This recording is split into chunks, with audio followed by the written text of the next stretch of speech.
ഇപ്പോൾ പുറത്തുവരുന്ന ഒരു പ്രധാനപ്പെട്ട വാർത്തയിലേക്കാണ് ഇനി. തിരുവനന്തപുരം പൂന്തുറയിൽ വീടിന് തീപിടിച്ചു. ആൾതാമസമില്ലാത്ത വീടിനാണ് തീപിടിച്ചത്. അഗ്നിരക്ഷാ സേന എത്തി തീയണയ്ക്കാൻ ശ്രമം തുടരുകയാണ്. അതിന്റെ ദൃശ്യങ്ങൾ ലഭ്യമായിട്ടുണ്ട്. ആദ്യം അതിലേക്ക്.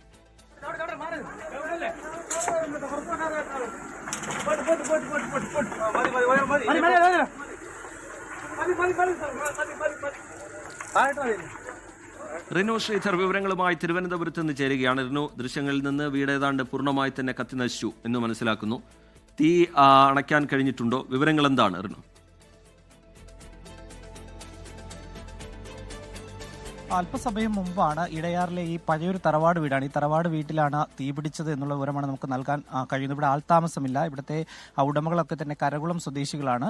ഇവരുടെ കുടുംബ വീടാണ് എന്നുള്ളതാണ്. തൊട്ടടുത്തൊരു ക്ഷേത്രവും ഉണ്ട്. എങ്ങനെയാണ് തീ പടർന്നത് എന്നുള്ളത് നിലവിൽ ഇവർക്കോ അല്ലെങ്കിൽ നാട്ടുകാർക്കോ വ്യക്തമല്ല എന്നുള്ളതാണ് നമുക്ക് മനസ്സിലാക്കാൻ കഴിയുന്നത്. പക്ഷേ ഫയർഫോഴ്സ് എത്തിയിട്ട് ഇവിടേക്ക് എത്തുവാൻ വേണ്ടി അവർക്ക് കഴിഞ്ഞിട്ടില്ല എന്നുള്ളതാണ്. വലിയ വാഹനങ്ങൾക്ക്, ചെറിയ ഫയർ എഞ്ചിനുകൾക്ക് മാത്രമാണ് ഇവിടേക്ക് വളരെ ബുദ്ധിമുട്ടി. ഉൾപ്രദേശമാണ് ഇടയാറിലെ.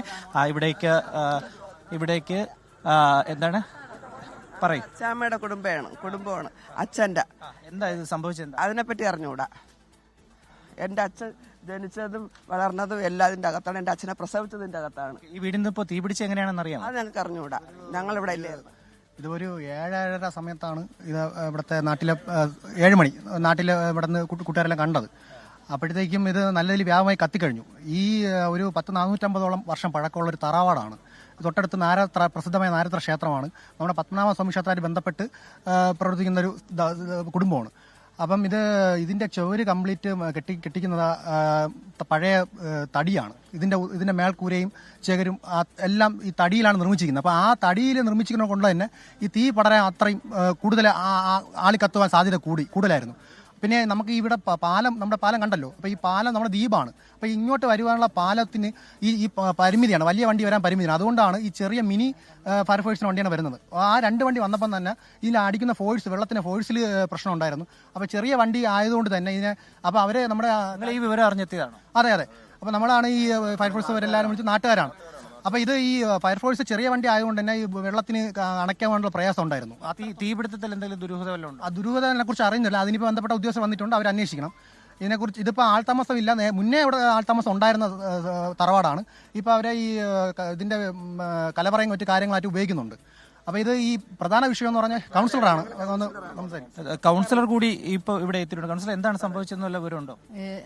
സംശയം തോന്നുന്നില്ല. ഒരു 8:30 മണിയൊക്കെ ആയപ്പോൾ എന്നെ ഇവിടുന്ന് ഒരു പയ്യനാണ് എന്നെ വിളിച്ച് പറഞ്ഞത് ഇങ്ങനെ ഒരു തറവാട് കത്തിക്കൊണ്ടിരിക്കുകയാണെന്നുള്ളത്. നമ്മളെ പരശുരാമസ്വാമി ക്ഷേത്രത്തിന്റെ കൊടിക്കൂറയൊക്കെ ഈ ക്ഷേത്രത്തിൽ നിന്നാണ് കൊണ്ടുപോയിക്കൊണ്ടിരിക്കുന്നത്. അപ്പോൾ ഇതൊരു 450, എനിക്കിപ്പോൾ അറിവ് വെച്ച് നോക്കിയപ്പോൾ 450 കൂടുതൽ പഴക്കമുള്ള ഒരു തറവാടാണ്. അതായത് ഇതിൽ തടി കൊണ്ടാണ് കൂടുതലും ഉള്ളത്. ഇതിപ്പോൾ നമ്മൾ വിളിച്ച് ഫയർഫോഴ്സിൽ അറിയിക്കുകയും പക്ഷേ പെട്ടെന്ന് ഫയർഫോഴ്സിന് എത്താൻ പറ്റില്ല. ചെറിയ വാഹനമാണ് പെട്ടെന്ന് എത്തിയതെന്ന്. എങ്ങനെയാണ്? അതായത് ഇതൊരു ഉൾപ്രദേശമാണ്, ചെറിയൊരു പാലം മാത്രമാണ് ഇവിടെ ഉള്ളത്. ഈ പാലം കടന്ന് ചെറിയ ഫയർ എഞ്ചിന്റെ വാഹനങ്ങൾ മാത്രമേ എത്തൂ എന്നുള്ളതാണ്. അതുകൊണ്ട് തന്നെ ആദ്യം എത്തിയ വലിയ ഫയർ എഞ്ചിനൊക്കെ തന്നെ അവിടെ കിടക്കേണ്ടുന്ന ഒരു സാഹചര്യം. പിന്നെ നാട്ടുകാരെല്ലാം കൂടിയാണ് ഒരു ഇടപെടൽ നടത്തി ചെറിയ വാഹനം ഇവിടെ എത്തിച്ചത്. അപ്പോഴേക്ക് ഈ വീട് പൂർണ്ണമായി കത്തി നശിച്ചിരുന്നു എന്നുള്ളതാണ്. പഴയൊരു തറവാട് വീട്, ഏകദേശം 450 വർഷത്തോളം പഴക്കമുണ്ട് എന്നുള്ളതാണ് നമുക്ക് ഈ ദൃശ്യങ്ങളിൽ നിന്നും ഒപ്പം ഇവർ പറയുന്നത്. ഇവിടെ ആൾതാമസം ഉണ്ടായിരുന്നു. എന്തായാലും ഇപ്പോൾ പൂർണ്ണമായി തീ നമുക്ക് കെടുത്താൻ വേണ്ടി കഴിഞ്ഞിട്ടില്ല എന്നുള്ളതാണ് ഫയർഫോഴ്സ് പറയുന്നത്. പക്ഷേ വീട് പൂർണ്ണമായി കത്തി നശിച്ചിട്ടുണ്ട്. ഏറ്റവും കൂടുതൽ തടികൾ കൊണ്ട് ചുറ്റപ്പെട്ട് അല്ലെങ്കിൽ നിർമ്മിച്ചൊരു വീടാണ്. റിനു ശ്രീധറാണ് സംഭവ സ്ഥലത്ത് നിന്ന് വിവരങ്ങൾ, പ്രതികരണങ്ങൾ ലഭ്യമാക്കിക്കൊണ്ടിരിക്കുന്നത്. തിരുവനന്തപുരം പൂന്തുറയിലാണ് വീടിന് തീപിടിച്ചത്. ആൾതാമസമില്ലാത്ത വീടാണ്. വീട് പൂർണ്ണമായി കത്തി നശിച്ചിട്ടുണ്ട്.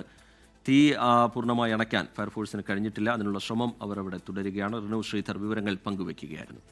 ലോകത്തെവിടെയായാലും ഏത് സമയത്തും 24 വാർത്തകളും ഓഗ്മെന്റഡ് റിയാലിറ്റി പാക്കേജുകളും എക്സ്പ്ലെയിനറുകളും വിശദമായി കാണാൻ ഞങ്ങളുടെ യൂട്യൂബ് ചാനൽ നിങ്ങൾക്ക് സബ്സ്ക്രൈബ് ചെയ്യാം.